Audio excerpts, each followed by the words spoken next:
Hi, I'm Mark Brown with PonyBoyPopArt. Today we're going to be looking at the Black Knight, and specifically focusing on the program LuBan. LuBan allows you to go outside of the boundaries of your printer volume and make it big. So instead of being restricted to just printing something like this on your resin printer, you can print this. As well, LuBan allows you to make custom Lithophanes, so you can add something like this. And we're going to go over how, including the model of this lithophane here. So, follow along, and I hope you enjoy. So there's a couple of things that we're going to be focusing on today. Really, there's two parts. There's the actually printing and painting of the Black Knight model himself, which we see here. But there's also the exploding of it and creating a lithophane, which are going to be used using the program LuBan, which is shown here. So once you've downloaded and purchased the model, and again, this is not by me, this is by the designer Murphy on CG Trader. But also you're going to want to grab the program LuBan.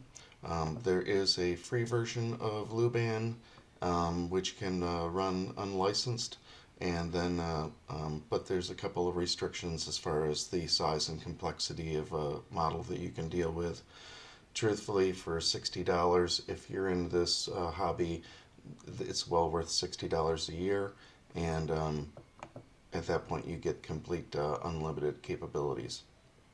So what we're going to be doing is using LuBan to have its module feature, which is going to cut our explode up and cut our model so that we can utilize it on a small format printer like a resin printer and still build something pretty decent size.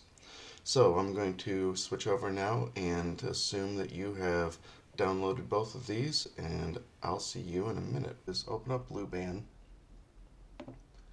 and open up your model.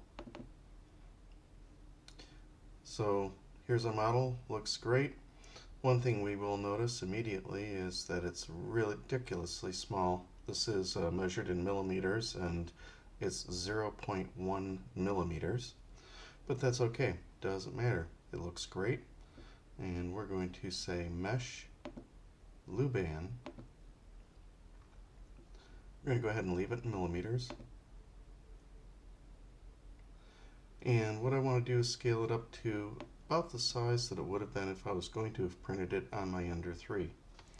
That is 200 millimeters wide, and it automatically scales to 200 millimeters deep and 142 millimeters high, which is perfect. I'm going to now ask it to put this into modules, which is kind of like a 3D jigsaw puzzle, and it first comes up with a view of how it thinks it's going to look in the size for its default print volume. You'll need to use your own print volume, and what I put in is, for mine, if I want to go with the actual defaults, and I do want to drop it down a little bit for buffering. The X would be 120, the Y would be 65, but I drop it down to 55 just for some clearance, and the volume would be about 140, let's say 100, just for giving myself again room for the rafter.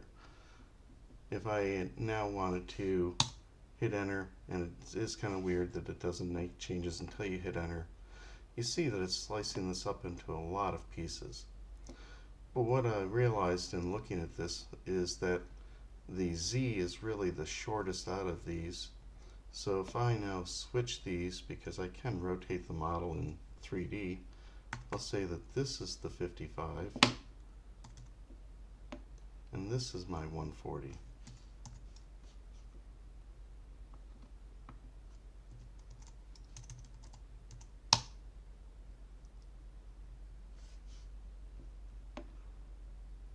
Now it's a little better. If I rotate one more time,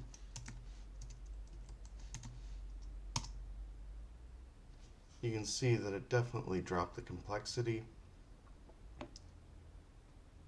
Still going to be a fair bit of slicing, but there's less segmentation, so do mess around with these and play around based on what seems like it would be the best, because remember, again, you're going to be able to rotate these objects once it's printed to fit onto your printer itself. The next section is on whether you're going to do what type of cut. The natural cut is nice in that it doesn't give flat lines, it gives follows some curves a little more, and it just kind of helps follow the natural feel of the object that you're printing.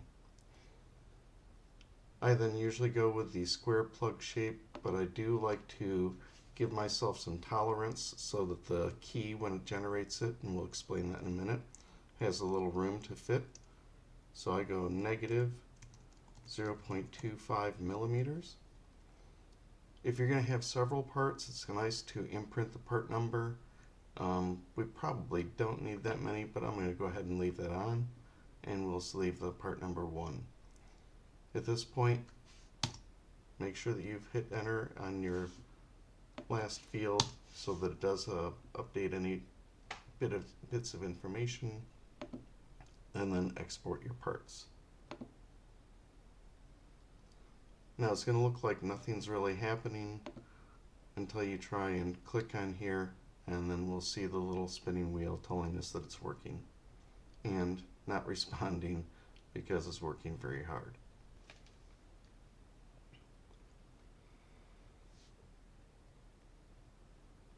At this point, we can see that it's sliced our model out nicely and given us different color codes to show us the different pieces that it's generated. It created 8 parts, and then it gave some approximations of how long it thinks you're going to take to print them. I don't really pay attention to that, but the 8 parts is important, obviously. We can spin our model around and take a look at it. It looks a little weird, and you don't really understand it necessarily until you hit the E key, the letter E for explode, and repeatedly. And what you see is that it's moving our pieces away and letting us actually look at them. The nice thing is if you remember on that imprint, we see that in the hidden areas, it's actually put the piece number so that you can know exactly. That's actually 6, not 9. But there we go. Yeah, this was 6, that one's 7. The next one up there, the helmet, is 8. And we can zoom around, see number 4, etc., etc. Pressing the letter R will restore and give us back our full model again. This, when it's done, this has also created an FGS file in the directory of our parts. So if we go back over to our folder, we see that we have now got this module version of our Monty Python. The module version has several files in it. README file for about what this was that's get generated, the sequence file to tell you what order you print these in, or not print them in, but assemble them. And the FGS file is what you'll actually use if you want to review this back in LuBan later. It'll open it up exactly like this with a color coding so that you can explode it again and restore it again. And then of course our print files themselves, and here are our 8 STL files that we can go and then print out on our own. So at this point we have all of our 8 pieces printed out in gray resin. I ended up not calculating my resin requirements out properly on one of the prints and ran out just a little bit early. So this one was printed at the angle, and a little bit of that notch was missing, and a little bit of this is notched out, but I think we're going to be okay. So what we've got are our 4 base pieces and a couple more here. What you'll see is LuBan has put in these keys and the holes for them And so we literally just take them like jigsaw pieces and start snapping them together. And then we can take this, put it in over here, and same with this. Now, one thing I did note is I haven't looked to see if it was the model or the print, but on this one, all three of the keys, or the holes, are a little short for these, so I'm going to trim those off in just a moment here. But I think that those are the only key issues that I had. So considering that LuBan, just went and made these on its own when it sized it up for us, that's pretty impressive. So with this aside, for the moment, we're just going to see how does our Dark Knight put together as far as this puzzle. See if we can do it without going back to the source image. I think that, does that go there? Nope. Yeah, that's gotta be that one. Oh, it is. Look at that. And lastly, there we go. All right, so I'm gonna clip off these keys, these three keys, and put them together. But overall, with a few lines to just glue up this, as compared to had we not used LuBan or any other object manipulation tool, this is the biggest my resin printer was able to print of this model unmodified. So that's cool. So I'm going to go ahead, take my handy dandy side cutters, clip off these three keys, and then we'll glue this together and have a model that looks a lot like this one. So there we go. Side cutters, keys removed. Bam. We go ahead and take this back apart one more time. Take some super glue. Plug up each of these holes. So those familiar with resin, you do know that you need to create some holes when you've hollowed out your object to keep it from, no, we won't do that, to keep the, to allow the resin a place to drain. And so what we're doing now is plugging up those holes, and we're also going to use those as start areas for the super glue itself. Obviously the keys, and maybe a little bit more here. I think that's going to be fine. Go ahead and put those together, and just going to kind of hold them there for a moment. Let's see if we can take some Instaset. This is awesome stuff. So I think I've got some more left in here. All right, sprayed it with Instaset, and I let go. I'm gonna take this one here, fill in the holes, put some on the key.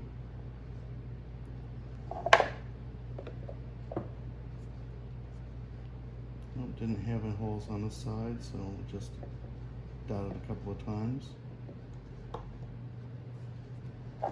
And slide these together.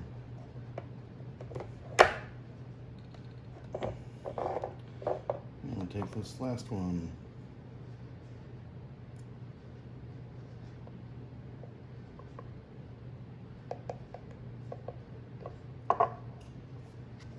Both sides.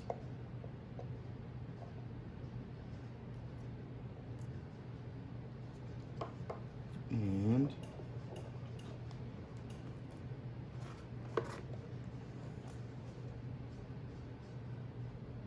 I'll squeeze this together. And one more time. Sorry you can't see this. Nothing up my sleeve. Sprayed down with Instaset. And I can let go. It's all set. So let's take a little here.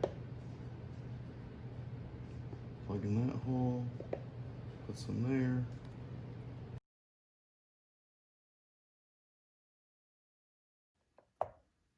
All right, and gravity's doing the trick for those. At this point, we have a couple of gap lines here, but we now have a complete model, way bigger than this, and printed entirely in resin. So now what we're going to do is let this dry up, and then we will take some compound, fill in these gap lines, and prime it up and start painting. Okay, so at this point, as we can see, we have our glued together Dark Night and scaled up to the size of a actual FDM print, but with all the fine detail of a resin print.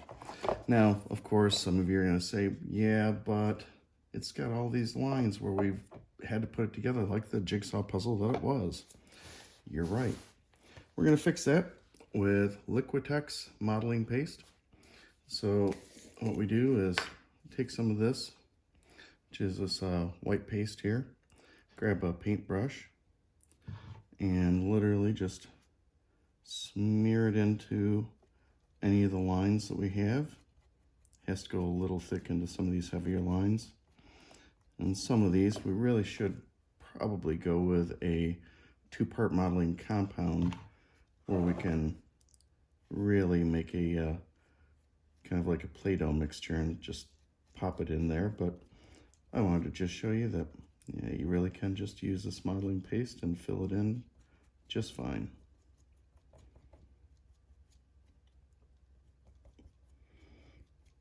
So as you see, our crack is starting to fill in here and disappear. And I'm just going to keep going like that with a whole bunch of this. It's smeared in really well there. And then just kind of reuse it somewhere else. Now I do want to be careful once I've got it filling into the joint lines of wherever I'm trying to conceal, then I'm going to want to go back over and get any of the excess off. For instance, I certainly do not want to leave all this white all over his body here, because that will create a lot of gunk on there that you're then going to have to sand off. So the way we handle that, that worked out well, is, let's say you've got to a point where you need to take a break and have it work a little differently. It's getting a little too gummy on your brush. Dip it in just some plain water.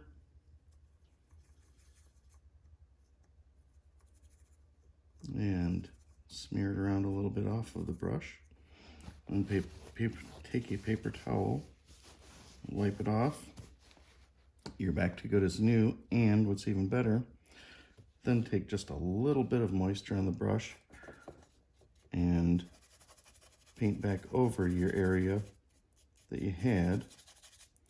Try not to paint the area that you wanted to keep, because as we might have seen, I just started to get rid of that line there. But what we're doing is painting with water and taking the paste off. And once we've got to a point, just take a little bit of paper towel, wipe that down. And you notice it's now back to our clean resin, and we're going to want to do that with our body up here. And a quick wipe, take that back down to the resin. And specifically though, leaving our seam filled in.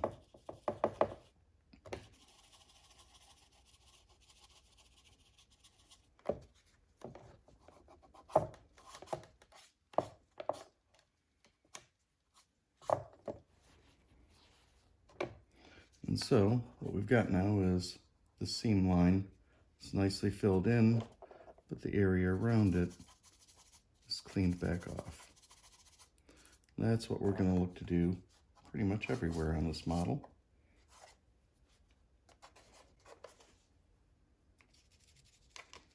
Anywhere that it was really thick, just get a little bit of moisture back on there. It'll pick it back up off onto your brush, and then you can reapply it somewhere else.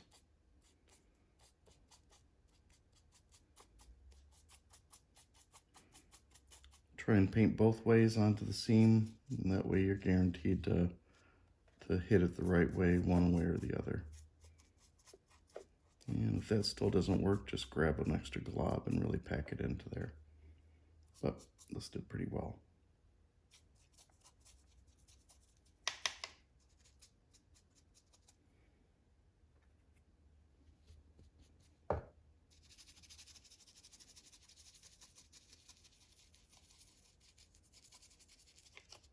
Now again, I do not want to leave it in these creases here. These are creases that are meant to be part of his cloth line, and seeing like his armor, or really his leather armor probably at that point, or just simple cloth folding over on itself. And if we leave this, the modeling paste will fill those in, because it doesn't know, it's just modeling paste. You have to control that. All right. So we're getting there. This whole line has been filled in. This front seam here has been filled in. This seam getting close. I've got to still do the one over here, doing a cross, and a couple more of these. And as we see, as we spin it around, there's a fair bit. So I'm going to take a pause, and I will meet back with you in a few minutes.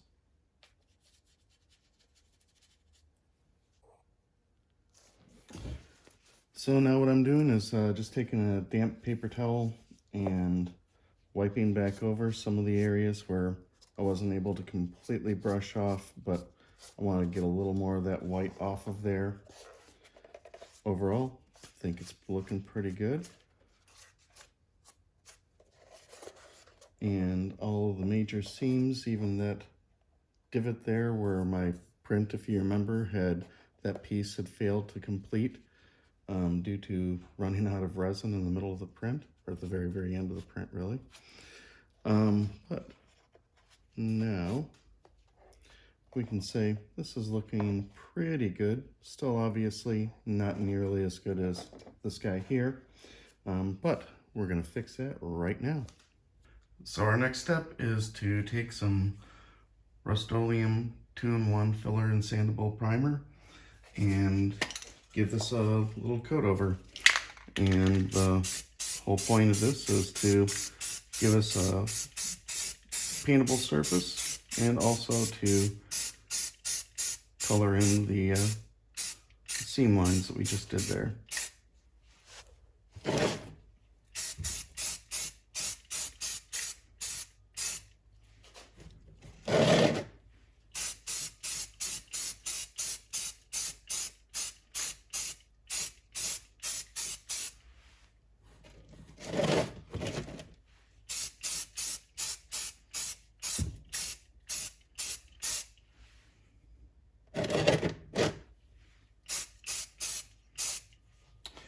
So we can see right here, indeed, there's still some seam line that we're going to want to go over one more time for pass, just so that it's not obvious there. And maybe a little bit more on his shirt, but the one around his helmet has virtually disappeared at this point. And the one that was very clear on by his pelvis here that was going up and down has also disappeared.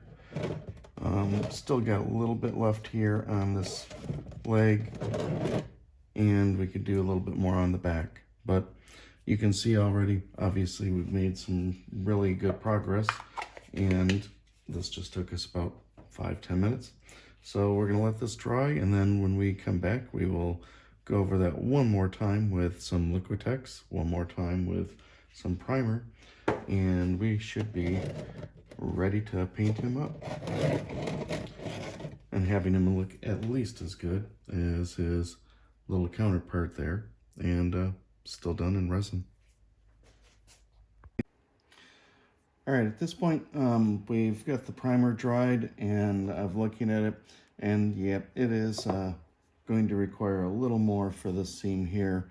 And at this point, rather than going with just really slapping on the Liquitex, I might as well bring out the heavy gun, so to speak, and that is our Apoxie Two-Part Sculpt. And this is really good stuff for any time that you really need to do a fix where you have to add some material in, and not just kind of the light patching that the Liquitex can do. So this stuff is kind of like Play-Doh, comes in 2 parts, and the color variations will change, but it'll always be a lighter and a darker, and with appropriate caps to let you know that they are indeed the 2 different things. Just grab a little bit equal mix of both, and then squish them together, and then mix them together like you would if you were trying to take 2 different colors of Play-Doh and put them together and make 1 color. So now what we've got is a nice ball of equal gray, so to speak. So I'm gonna go ahead and cap these back up.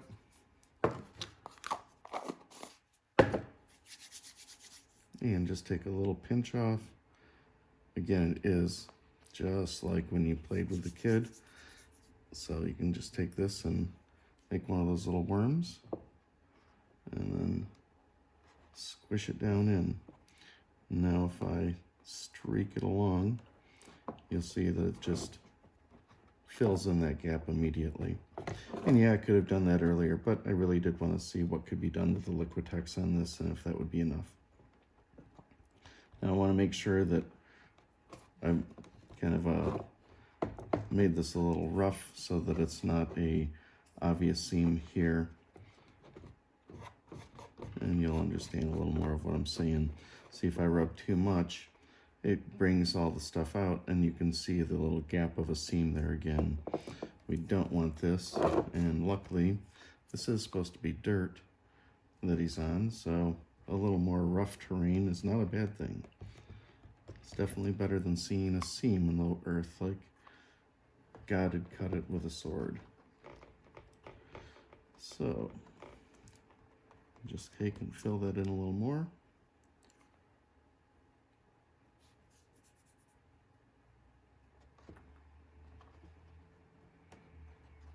And when I glued these together, this one just didn't sit completely perfect. So it was sticking out here. And if you rubbed your hand against it, you'd definitely feel that. So what I'm going to do next here is take a little bit of this and pinch and roll it here, and then just slap it on there. Now, that still is a little off, so here's a handy trick.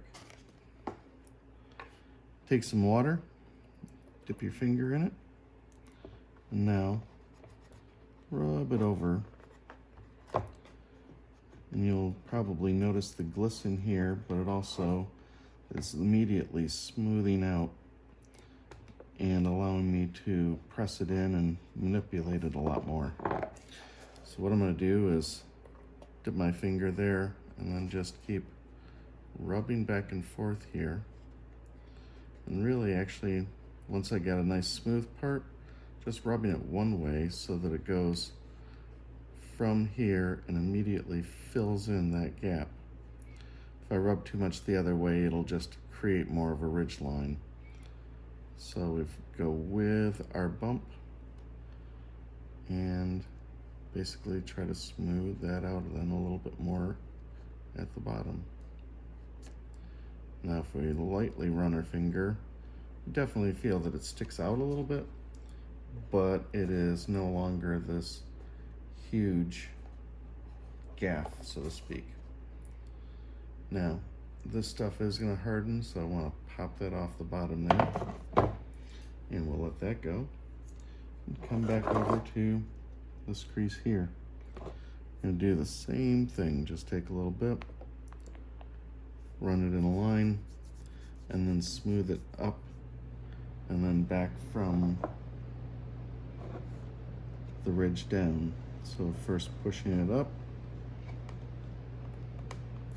Now that it's all kind of relatively smooth, taking my finger and then smoothing it back down so that we kind of blend it all in.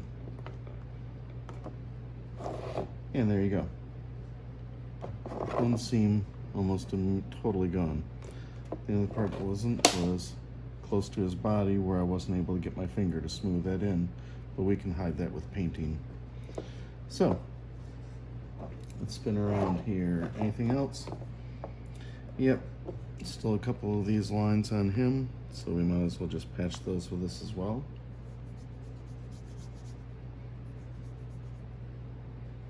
And again, we could have went with this patch right from Jump Street, but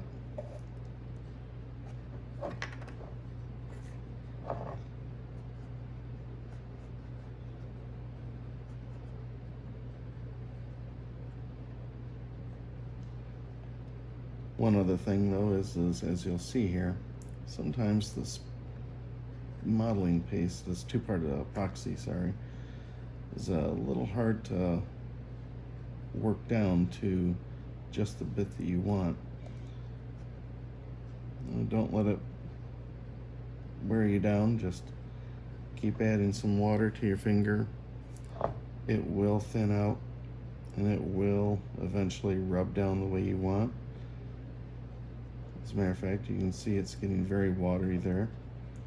That's good, because I want it to fill in the gaps, but I don't want it to create new bumps and change the texture of his armor here. I think that's going to come out just fine. Oh, no, there was still a little bit there that was crazy. So just try and rub that out some more.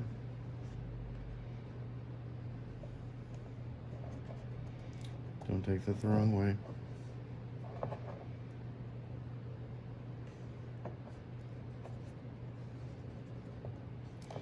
All right. So I'm going to keep doing this to these other lines here. And really any place that I see one of these hard cuts from where our model was put back together, I'm just going to fill those in, and then I will check back with you in a few minutes. Good enough. So let's take him over and spray him up with primer and take a look at him again, see how he's looking. So once again, handy dandy Rustoleum 2-in-1 filler sandable primer.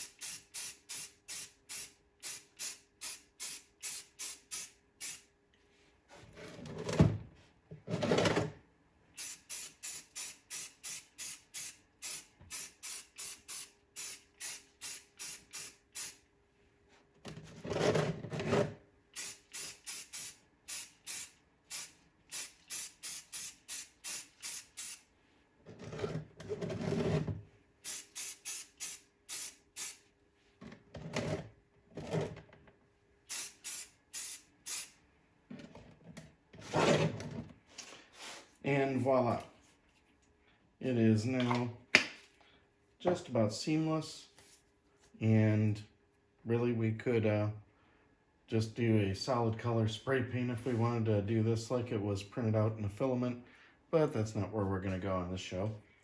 We're going to paint this up and make them look realistic. So right now we need to let this dry. It's going to take about 15-20 minutes. To you it's going to take. At this point, we're going to take some 100 grit sandpaper and just use it to clear up a couple of areas.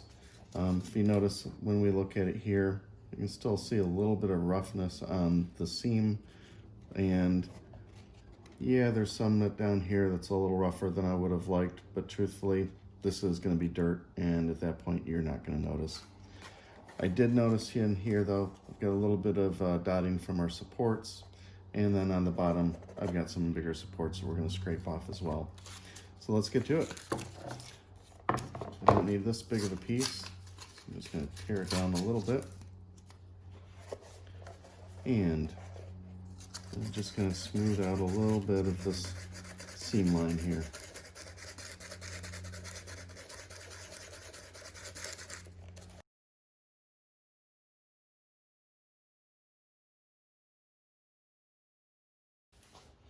All right, so that was only about really 2-3 minutes.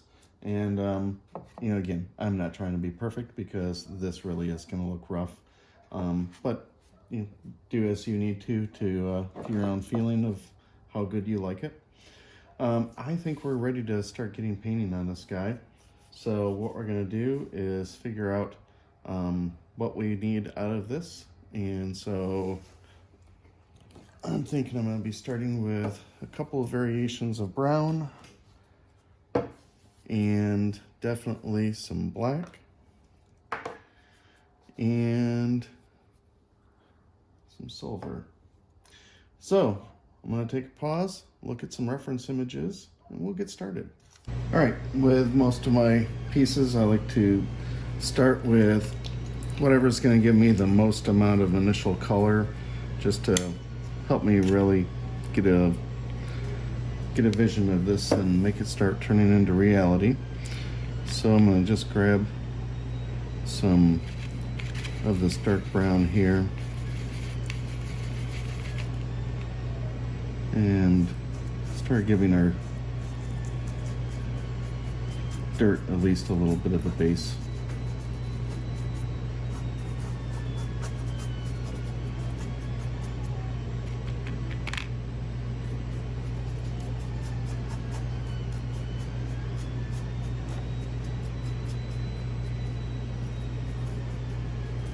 I'm not worrying about if I overpaint and get on something else. We're going to be doing several different layers, so you really do not need to worry about being pristine at this point. You just want to make a lot of coverage right away.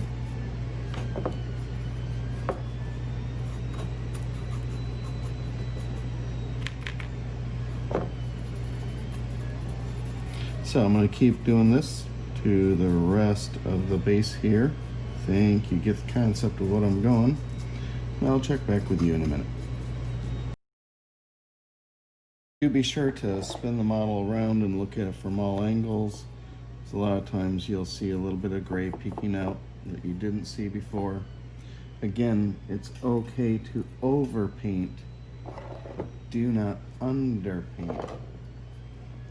So feel free to get a little over and paint on something that you weren't supposed to paint, but don't leave things gray that are supposed to be dirt right now. All right, now I'm going to go ahead and continue that around for the rim of this as well, because at this point I think I'm liking how this is going to start. So let's just continue it.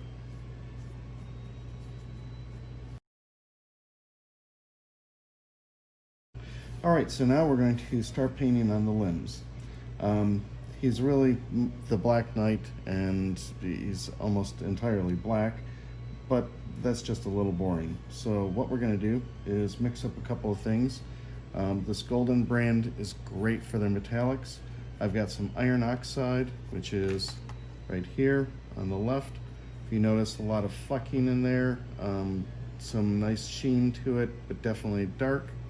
And on the right is our Iridescent Silver, also by Golden. So I'm just going to grab a little bit of black and bring it over here and start mixing that in with our Iron Oxide. And it didn't need that much, a little does go a long way with the black. So we might even use just some more Iron Oxide a little bit later. But this is giving us a nice dark patent leather type of look.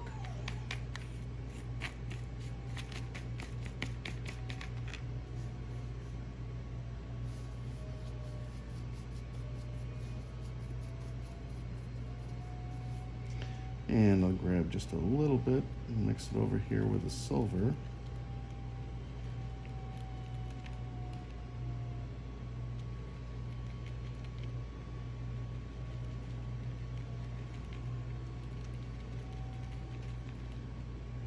And we're getting more of a dark gunmetal.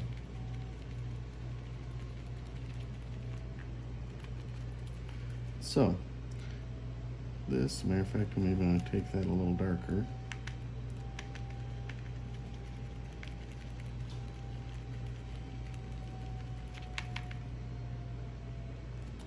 That's what we're going to use for the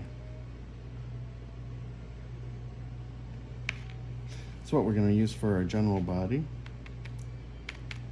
So let's just go ahead and get started on the, well, we'll start on the back here, and if we don't like it, we can change.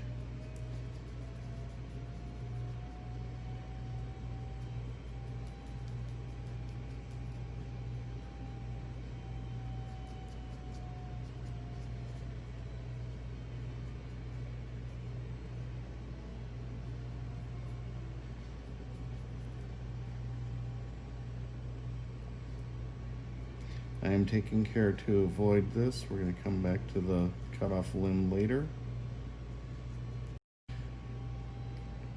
All right, at this point, let's carry this because I'm liking the look of it. Let's carry it on. Obviously, that was the same color of his pants, so bring that down into his pants.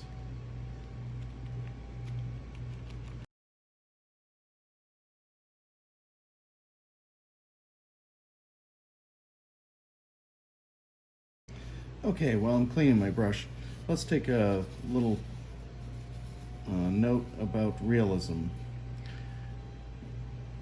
There's two ways that you can paint this model, the PG way or the PG-13 pressing on R right way. I'm going to be doing the second, and I consider that a little more realistic, but I understand some of you really want to keep the gore levels down, and this is just for entertainment.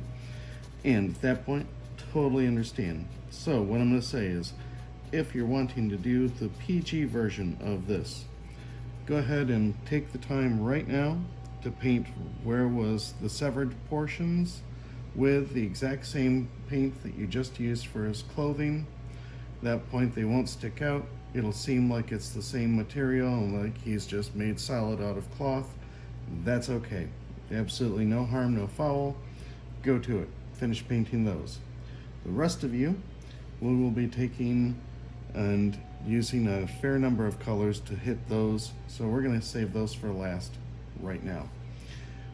At this moment though, I am going to take this second color that we've mixed up, and that's more the, as I call it, the patent leather, which is the black with the iron oxide.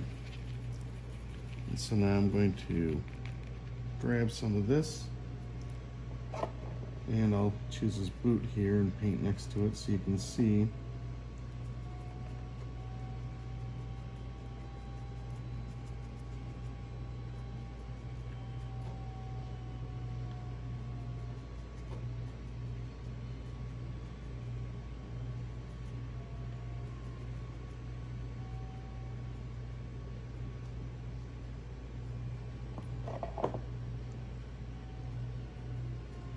And maybe you can't see because one of my lights is out, so it's a little darker in here right now.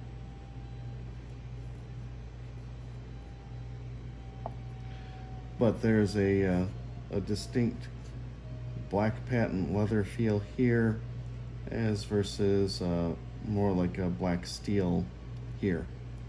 And that's what I was hoping for. So I'm going to just keep going with this and follow along.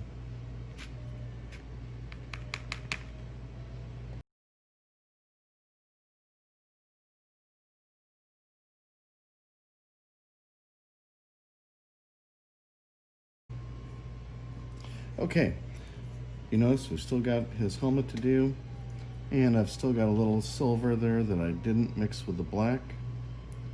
I'm going to take that, a little bit more of the iron oxide. Just going to grab the silver Grab the Iron Oxide, mix them together.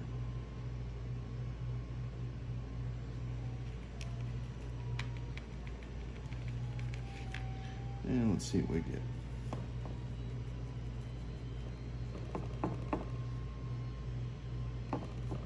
I think that's going to work.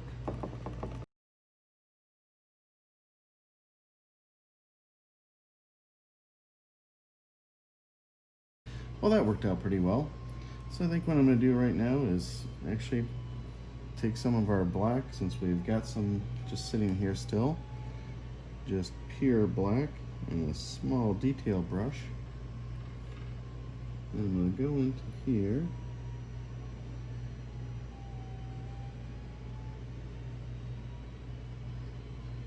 And darken in his visor.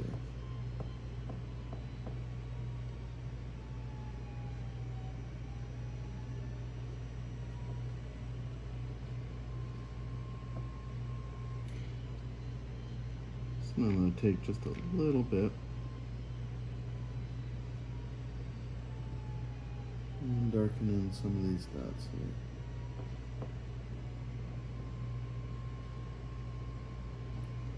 Now, if you notice, I'm actually going over pretty intensely, but quick wipe down with some paper towel, and what we have is the black stays down in the indents and wipes off the top for the most part. And where it doesn't, it's okay. We need it to be a little bit grungy anyways. So I'm going to do that same thing to the other side.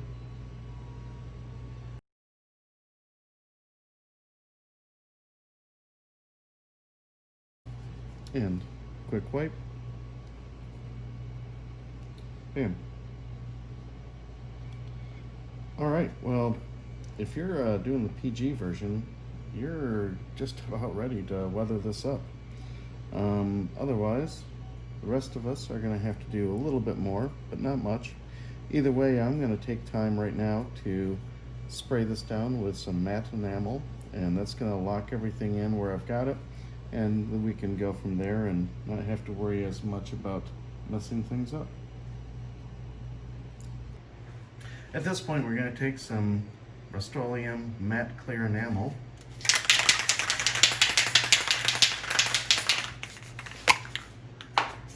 and basically spray liberally, giving an even coat to everything.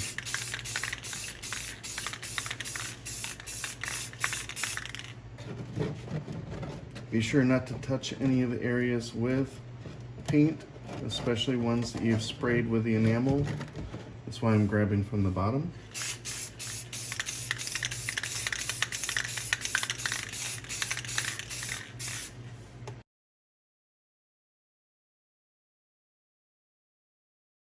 Alright, we're going to give this about 15-20 minutes to dry, and once it's we're going to basically start adding more details and weathering and really move into the finishing pieces for this.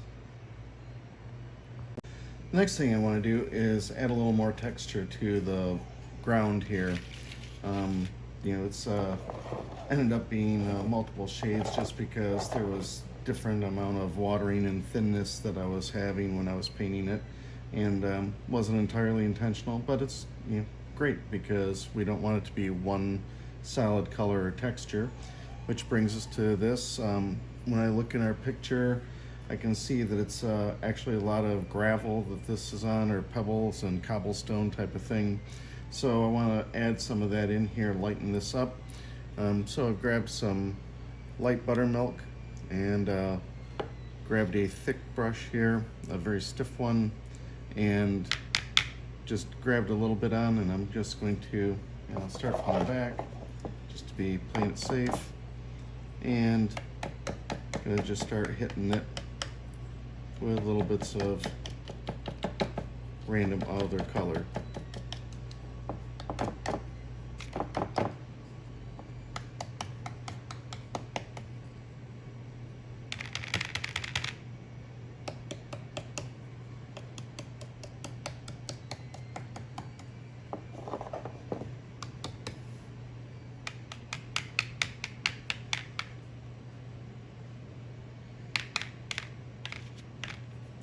want this to be too wet. I also needed to thin this out a little bit. So this is one of those where you do want to play around with it a bit on something other than your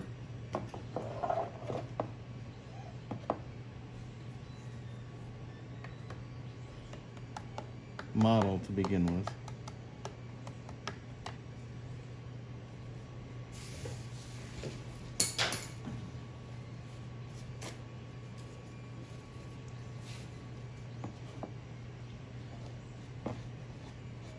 So I want to show, if you do get a little paint on where you've already painted, just take a little water and gently wipe it off with a paper towel. It should come off pretty easily because you did the matte enamel and that locked everything in.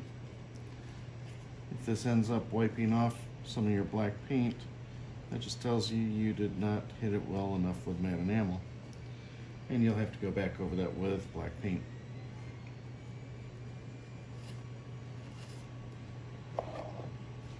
Some of this I am going to be going back over with black later on, so I'm not going to worry about it too much. Because again, I'm just trying to, right now, work on getting a little bit of different texture and color in here.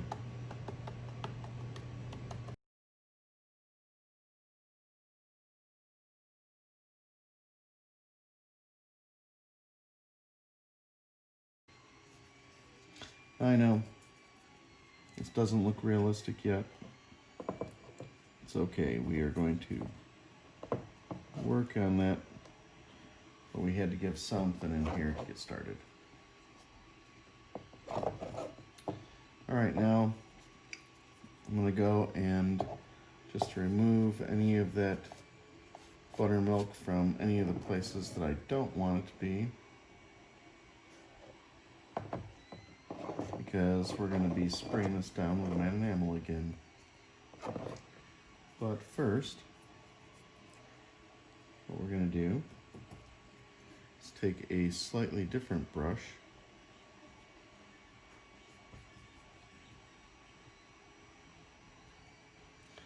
and grab a little bit of black.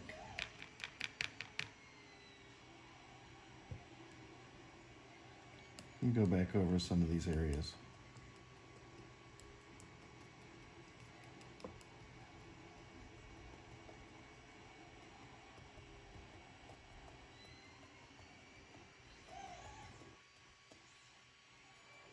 Not all of them, just basically knocking some of them back.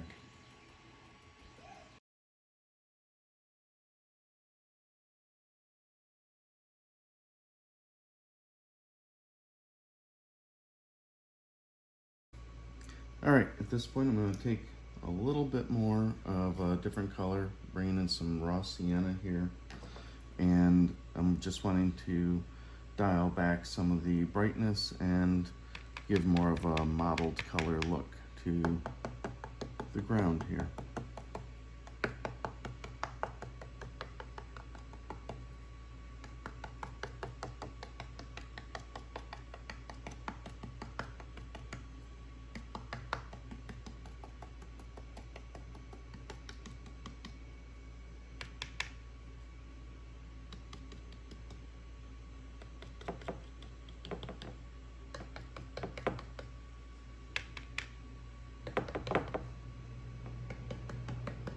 And I'm going everywhere that there's ground.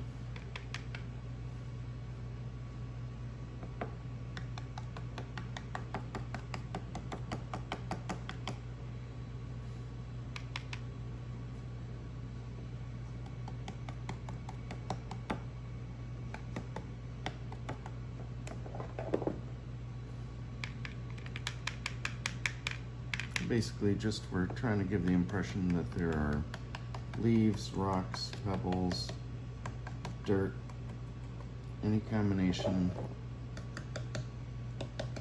and more specifically, any combination that your eye is not going to focus on, but your eye is just going to write off as, oh yeah, that must be just dirt, leaves, rocks, etc.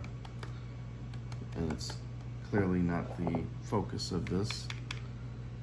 And since it's kind of just blurred out and dappled, your mind will automatically put it as, oh, that's just background. I can ignore it. At least that's your hope. Because if you end up focusing on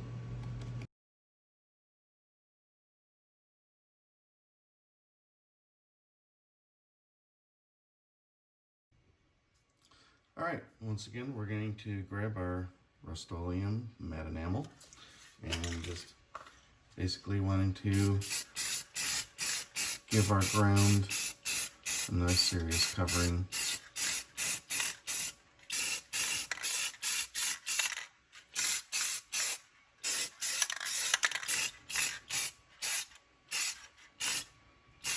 We do want to make sure that our ground is locked in at this point because we're about to go over it with some water-based oils, and that's going to help really bring this all into one cohesive kind of look. And then we'll be wrapping up the rest of the weathering on him and then taking this from the PG rating to our PG-13 rating. So we'll let this dry and get back at it. Alright, I've given our matte enamel time to dry, and what I'm going to do now is take some water-based oil. This is Burnt Umber. You can read it better that way. And I go with the artisan water-based oils. They're excellent and it's worked out really well for me. So I'm just going to take a little bit, get it on the brush here, and then rub a lot of it back off. And this is called dry brushing. We're basically just going to, maybe not wipe quite so much off. We're just going to basically tint the color of the ground here and basically give it this overlay of the burnt umber, and that's going to dampen out again some of the things, give it a little more, taking it back to a little more monochrome, but keeping all of the texture and the varying lightness, which will help really kind of give that feeling of just some real life path out there.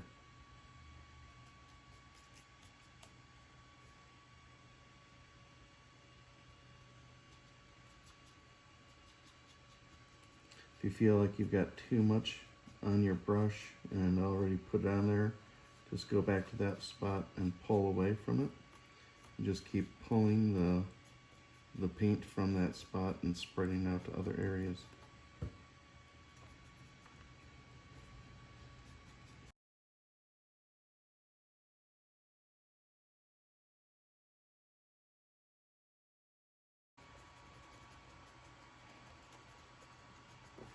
There's some areas you may just want to leave dark and leave it heavy, just to help kind of give a feel of more continuity. Whatever works.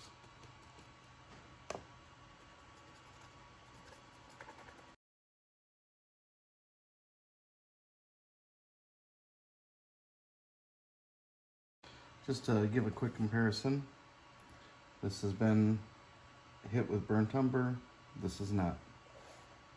I think you'll agree. This has kind of back to the feel that we had of just the pure brown, but a lot more going on, a lot more feeling of texture and depth to it. This is obviously just way too stark of colors, and that's where the oils really help.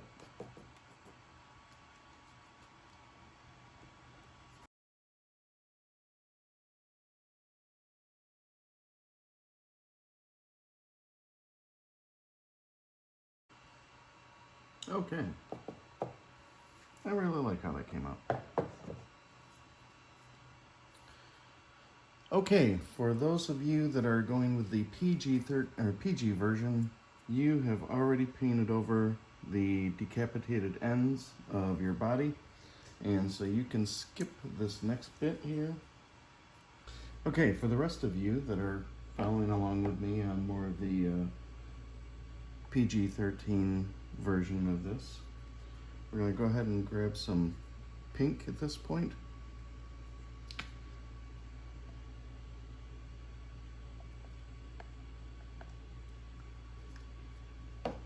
a whole lot, but we do need to cover up the bits that were now shown as decapitated.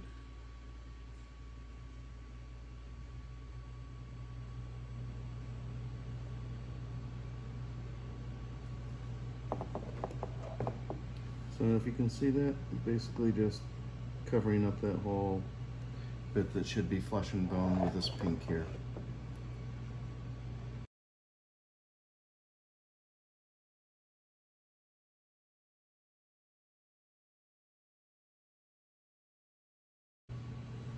Now this is one of those times where you want to use the detail brush and try not to overpaint. We really don't want to get too much pink on his black outfit, and you'll see why in a little bit.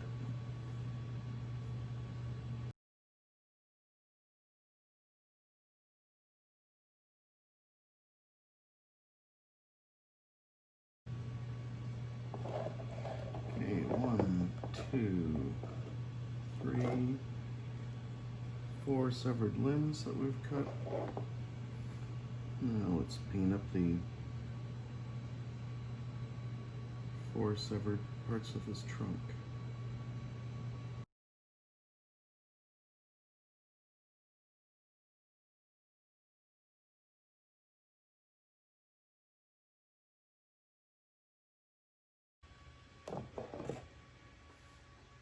Oh. And his other trunk is, severed trunk part is down, so we don't have to paint that. Awesome. Okay, we can clean out the brush.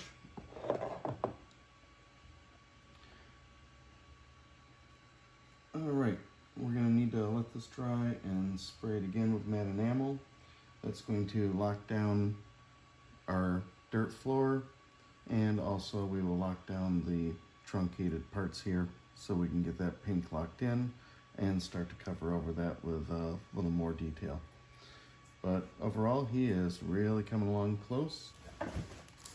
If you're doing the extra credit bit, as I am not really that skilled at hand painting things. I mean, obviously that's weird because I'm giving a video on how to hand paint things. But what I'm talking about is designs themselves. So on our Black Knight, right here, he is supposed to have a red boar's head. And I'm going to cheat a little bit. That is, I've got this premium Waterslide paper, and this is specifically for the inkjet paper printer as versus LaserJet, so do be clear which one you have and which one you need. And also transparent, transparent/clear as versus white. So while this looks like a white background, it's actually transparent paper printed on a white backing.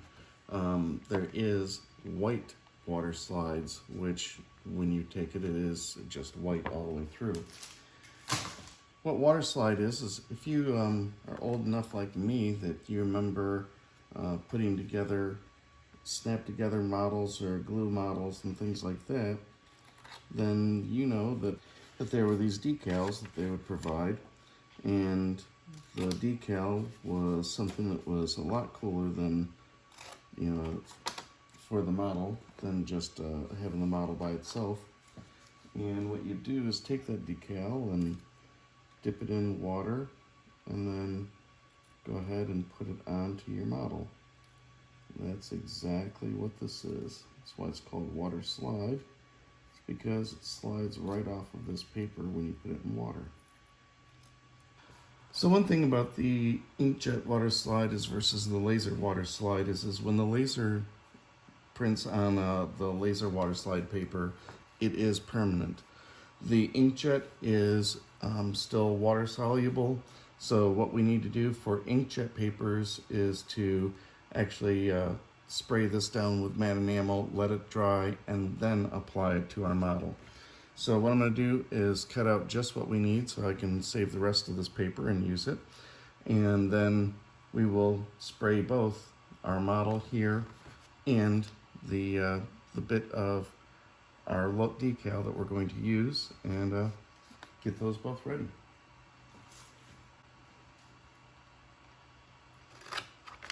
So as far as the decal itself, what I did was measured out, and for this, his size of his chest is about 25 by 25 millimeters. So I just sized out the Boar logo that I found on the internet to be that size, and bingo bango.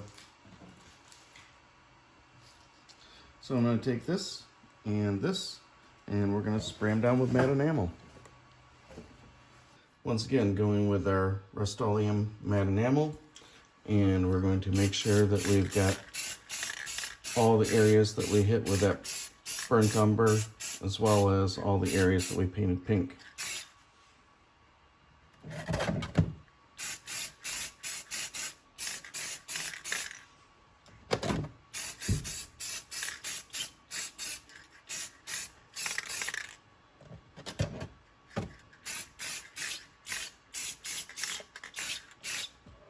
Okay, we're going to let him dry.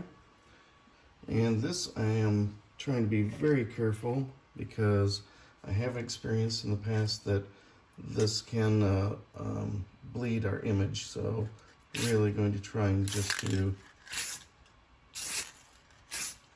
light passes. Okay, I'm going to let that sit. And we should be good.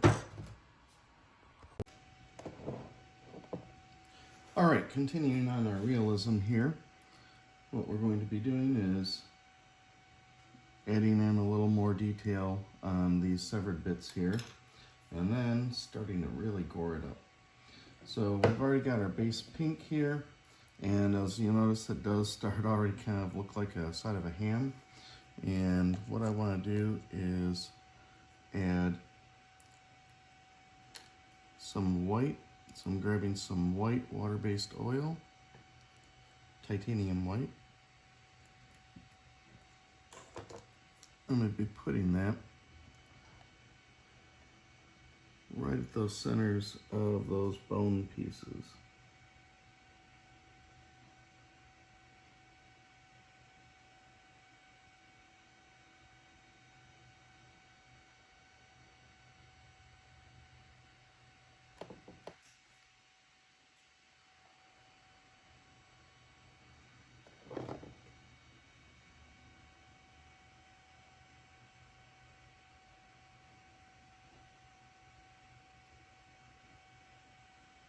I actually don't want it too thick. I don't want it to be brilliantly white. Just enough to be obvious that that's what's going on there.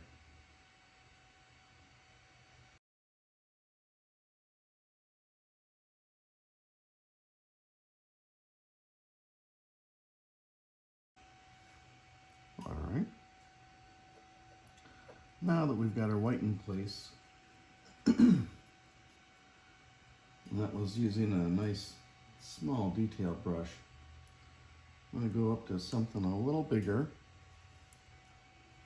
and this time I'm grabbing crimson water-based oil.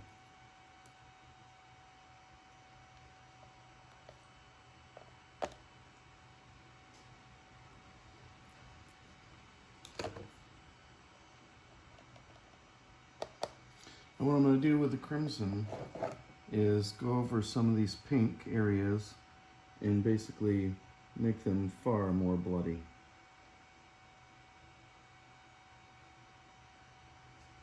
I'm just kind of dappling this on right now.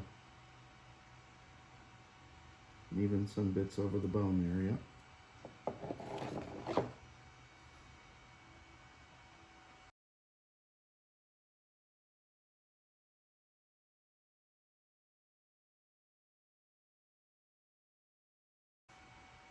All right, now, you gotta admit, that's got a lot better feel to it, right?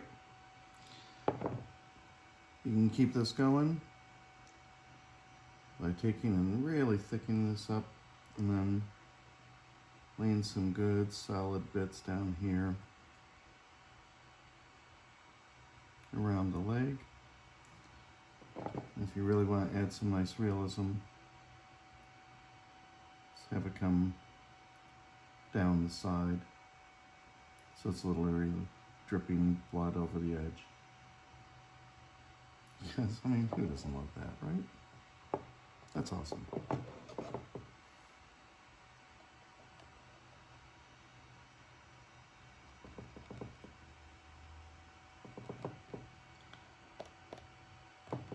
I'm going to add a bunch onto his coat there, because obviously it'd be dripping down the side.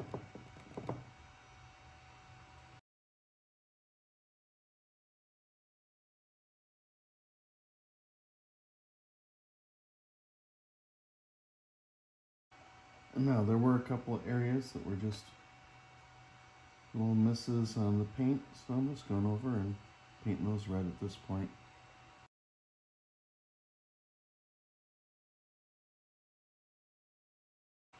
Okay. So there's just one more thing I want to do before we lock all this in, and that is add a little more black into our model. We're basically just going to use this to help on any of the things that should have been shadowed or maybe dirtied up or whatnot. So like for instance, I'm going to just do again some of our dry brushing technique and go over the top of his helmet, because it's just a little too clean and neat for the Black Knight.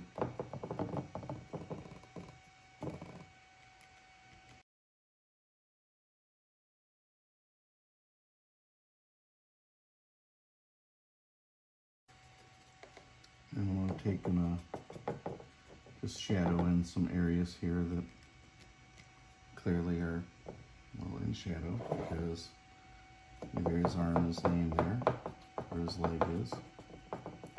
So it'll help define that shadowing.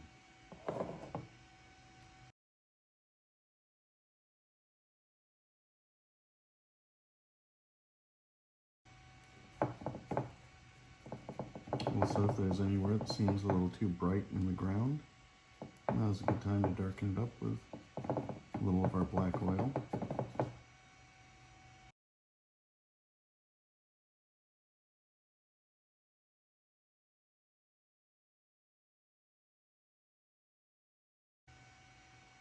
I think that is very acceptable.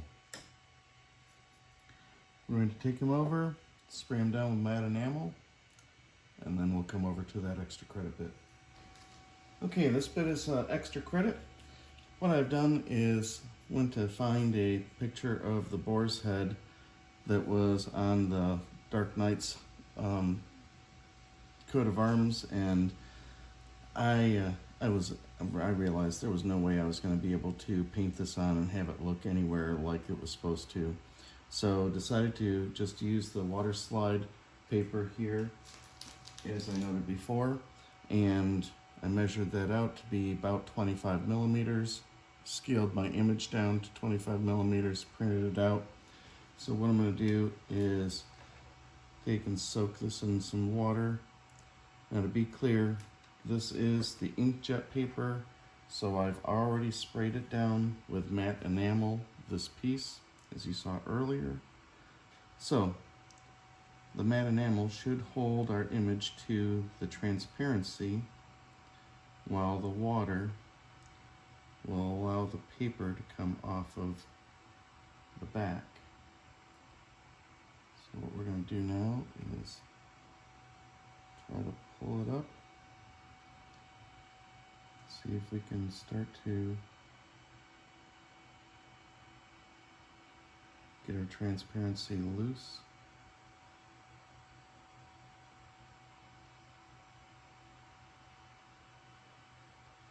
It needs a little more time.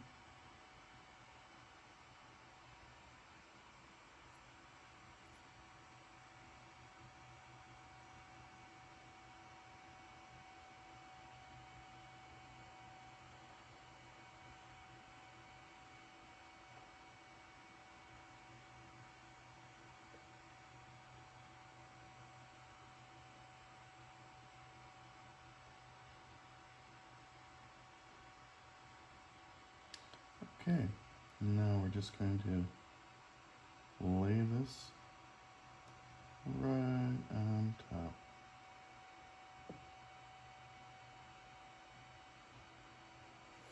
All right, once again, we're going to pull out our matte clear enamel, and this time it's really just specifically for that bit that we've put on the little decal there. I let it dry, and now that it's in place and dried, I want to just lock it on there.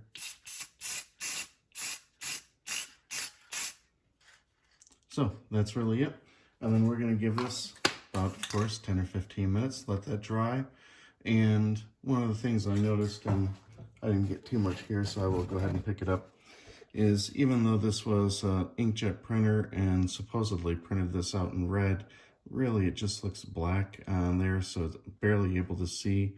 So what I'm going to do is once it's dried, I'm going to go back over and paint over, because I may not be able to freehand that boar, but now that it's there with a little bit of a magnification looking at it, I'm pretty sure that I can paint it up enough to really make it start to pop out there.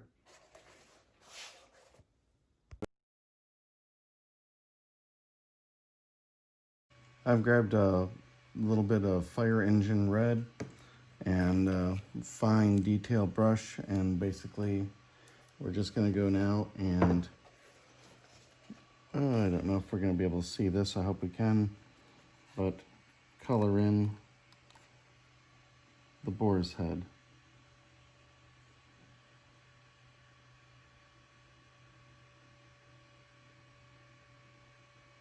I'm going to go very light here because the extra dark behind it is going to help give us the view of the shape of the boar's head, so I don't have to be perfect.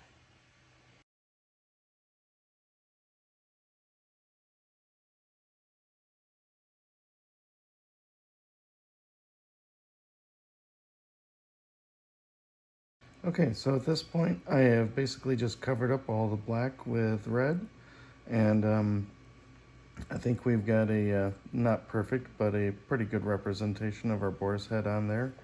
And the only thing I did notice is that in the shine here I can see where our decal was applied at the top, and I do want to minimize that, so I'm going to take a little bit of black oil and go over and dampen that down just so that it's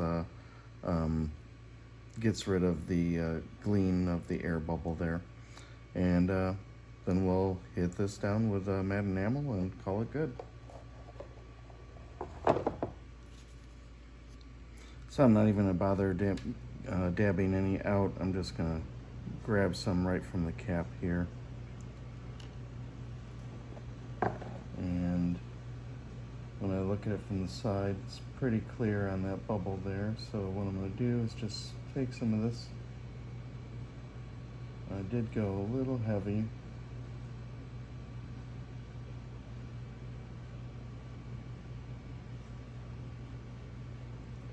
But I'm also going to spread it out.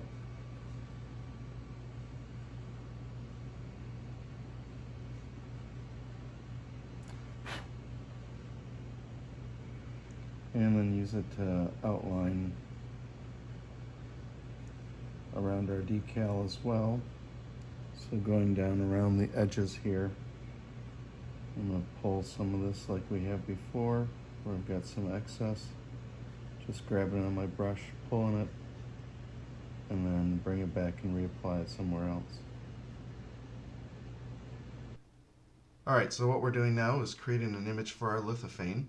What I've done is grabbed a couple of images from the internet, thrown them on here. A couple of these were white background and I inverted them just to help give a dark theme to it all. I specifically sized this image. I wanted it to be 85 millimeters tall. Really, that was just an eyeballing compared to our model, and said, yeah, that should be good. But the width, this goes back to your high school math, how to get the circumference of a circle. And what we want to do is have this image wrap around the same size as our base of our dark night. Our base is 200 millimeters, so 200 being the diameter times pi, 3.14, gives us 628 millimeter for our circumference. So now that I've got this image, I've popped that out and created a PNG of it, and I'm going to switch over to LuBan. We're going to say File, Create, Lithophane, and I gotta say, for the $60 for a LuBan, this Lithophane tool alone pays for itself, because it starts out with a flat lithophane, and you're asked, well, how's that going to help us? It's not. But these are our different options for lithophanes, and it is extremely configurable. What we want, and I gotta just show this one, that's pretty neat. What we want is the cylinder. So, a cylinder, I'm going to browse for our image here, and it looks a little rough right now, don't worry about that. This one is a positive image. A lot of image lithophanes need you to flip them to negative. You don't have to here. You can have a negative image and simply click on that, but ours is positively rendered. If you don't know what I'm talking about, just leave it positive. Upright, exterior, because we want this wrapped around the outside, and fixed. And you're going to say, but this is wrong. You're right, it is.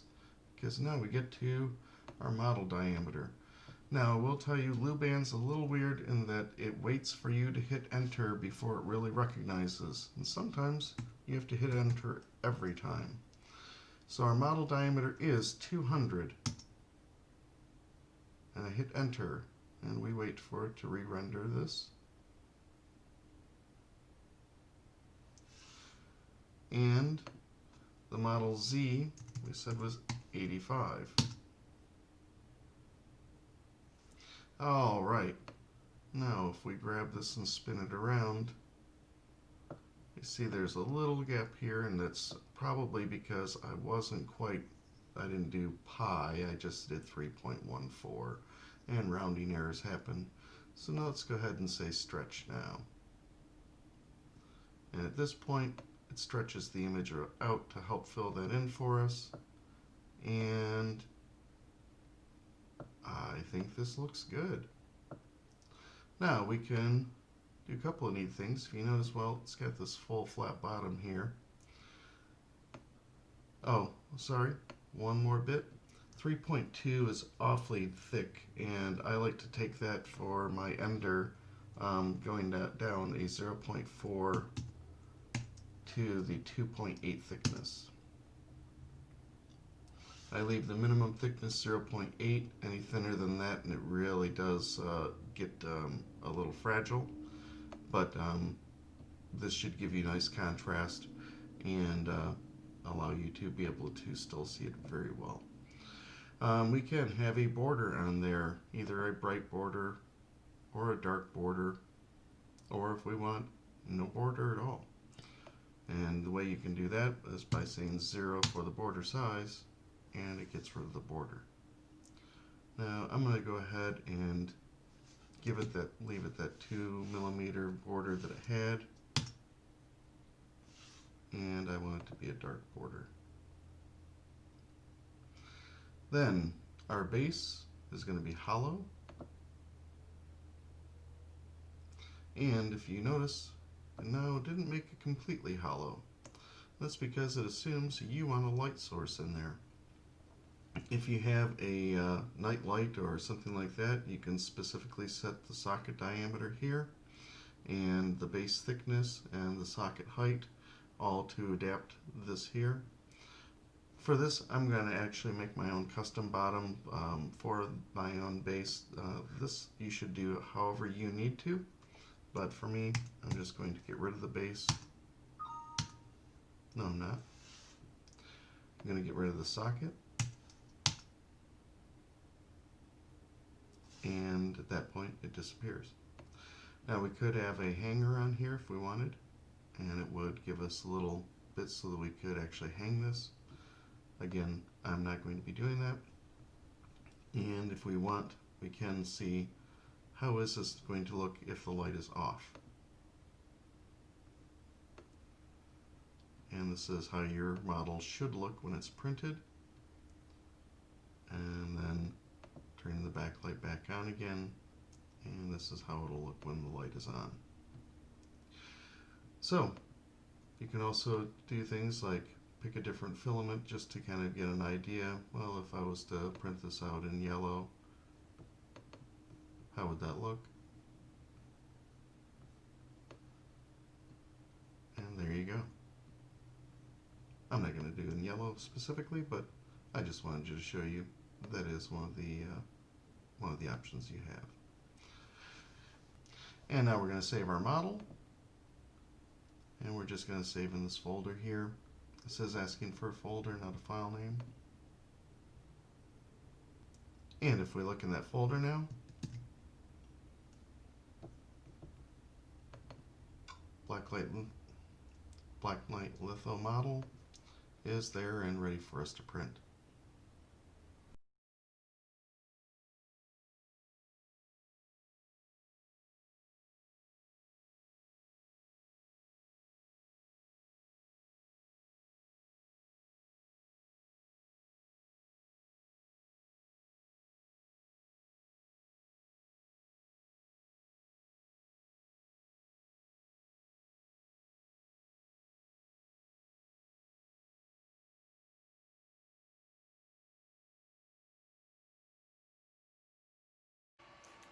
Okay, we're getting close to wrap up, so I wanted to share the last bits here.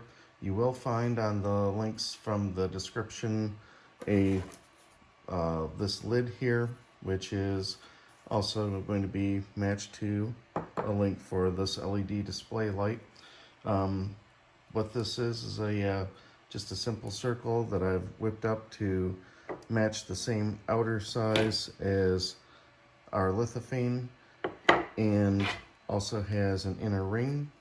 And I'm going to set our lithophane right on that ring, and then another one will go right on top, which is printing right now, and our Black Knight gets mounted onto that ring, sits here, and Viola. This whole thing sits on top of the LED lamp. So let me move this into frame, make sure our light is centered.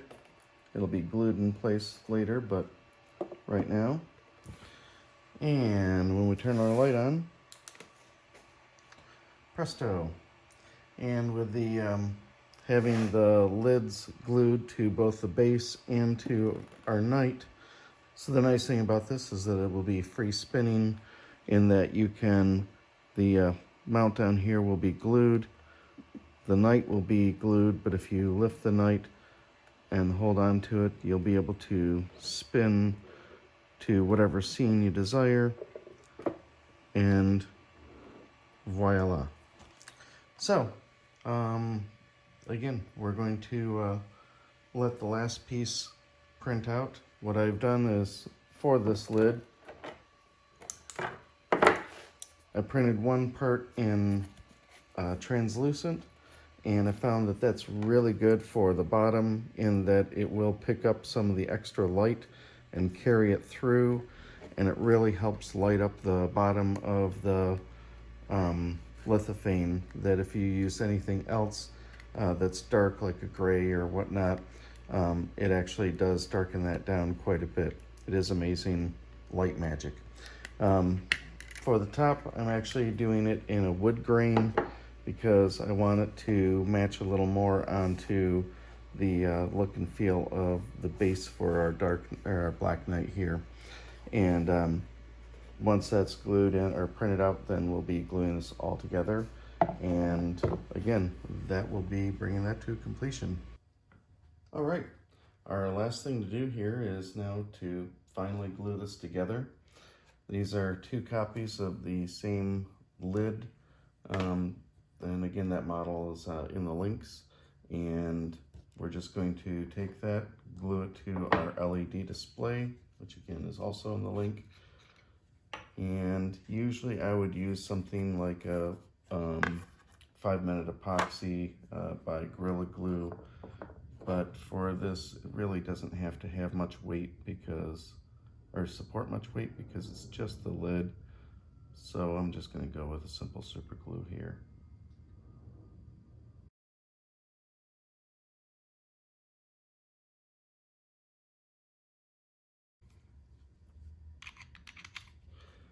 And going to now take our lid. I had a little bit of a misprint in the back, so I'm going to just put that aligned to the back part, which is where the power is.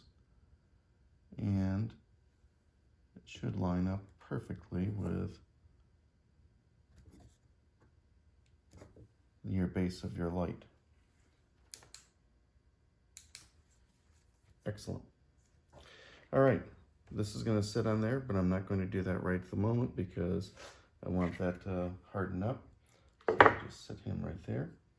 And the next bit is to take our knight and mount him onto the wood here. So I'm just going to verify that indeed it's all set. And again, just going to take some of the super glue, give some dots around there.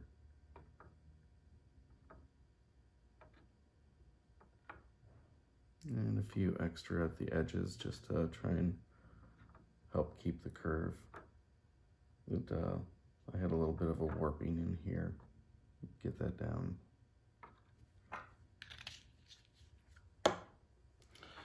And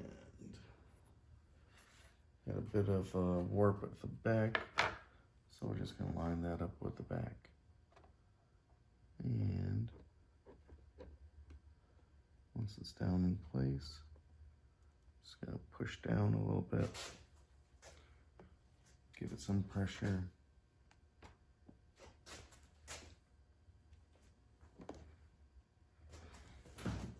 Oh, and try not to move it too much when I'm doing that. Okay. I'm going to come back to these in about 2-3 minutes. Just to give that enough time to harden. We'll check this and verify that it is good to call to final assembly.